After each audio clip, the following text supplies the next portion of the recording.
بسم الله الرحمن الرحيم، وصلاة وسلاما على سيد الأولين وإمام الموحدين سيدنا محمد، صلاة وسلاما دائمين متلازمين إليك يا سيدي يا رسول الله إلى يوم أن نلقاك.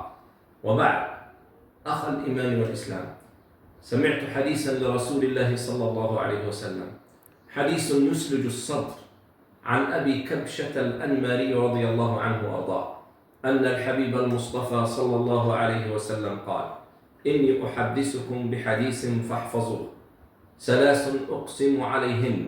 يقسم الحبيب صلى الله عليه وسلم على ثلاثة: ما نقص مال عبد من صدقة. تأمل، ما نقص مال عبد من صدقة، أي أنفقت لوجه الله جل وعلا من مالك، فاعلم أن هذا المال لا ينقص. لما؟ بموعود رسول الله صلى الله عليه وسلم وبقسم رسول الله صلى الله عليه وسلم. فإن كنت محبا لرسول الله وإن كنت مصدقا لرسول الله فحبيبنا كلامه مؤكد، ومع ذلك أكد كلامه بالقسم صلى الله على حضرته: ما نقص مال عبد من صدقة. إذا أنفقت، سيد الأولين والآخرين يقول: إما من يوم تطلع شمسه إلا ينادي المنادي: اللهم أعطي منفقا خلفا وآتي ممسكا تلفا.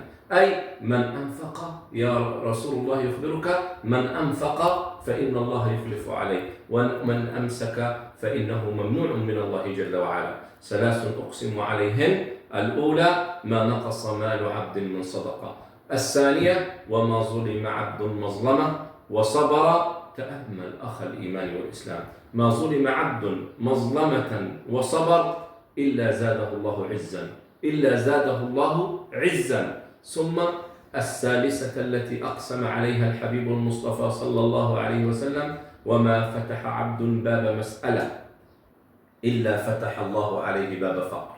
فتح الله له باب فقر. لما؟ لأنه سأل غير الله جل وعلا. إذا سألت فاسأل الله، وإذا استعنت فاستعن بالله، وإذا توكلت فتوكل على الله، ففي كل شيء لك الله جل وعلا. نسأل الله جل وعلا أن ينفعنا بما سمعنا، وأن يعلمنا، وأن يرزقنا الإخلاص في القول والعمل. وأقول ما تسمعون، والسلام عليكم ورحمة الله وبركاته. بسم الله الرحمن الرحيم، والصلاة والسلام على سيد الأولين وإمام الموحدين سيدنا محمد، صلاة وسلاما دائمين متلازمين إليك يا سيدي يا رسول الله إلى يوم أن نلقاك.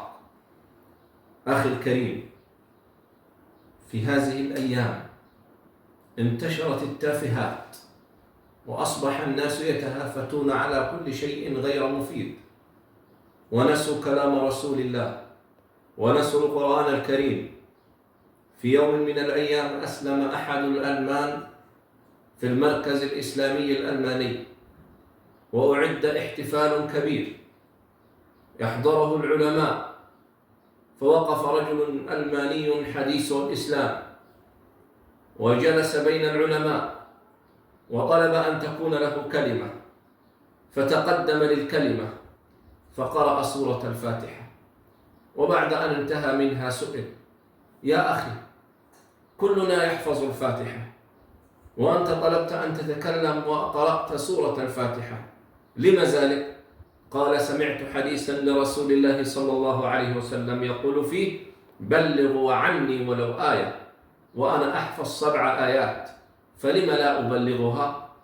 أخ الإيمان والإسلام، عليك أن تبلغ حديث رسول الله صلى الله عليه وسلم حتى تنال شرف ذكر رسول الله صلى الله عليه وسلم، وحتى تنال صحبة رسول الله صلى الله عليه وسلم.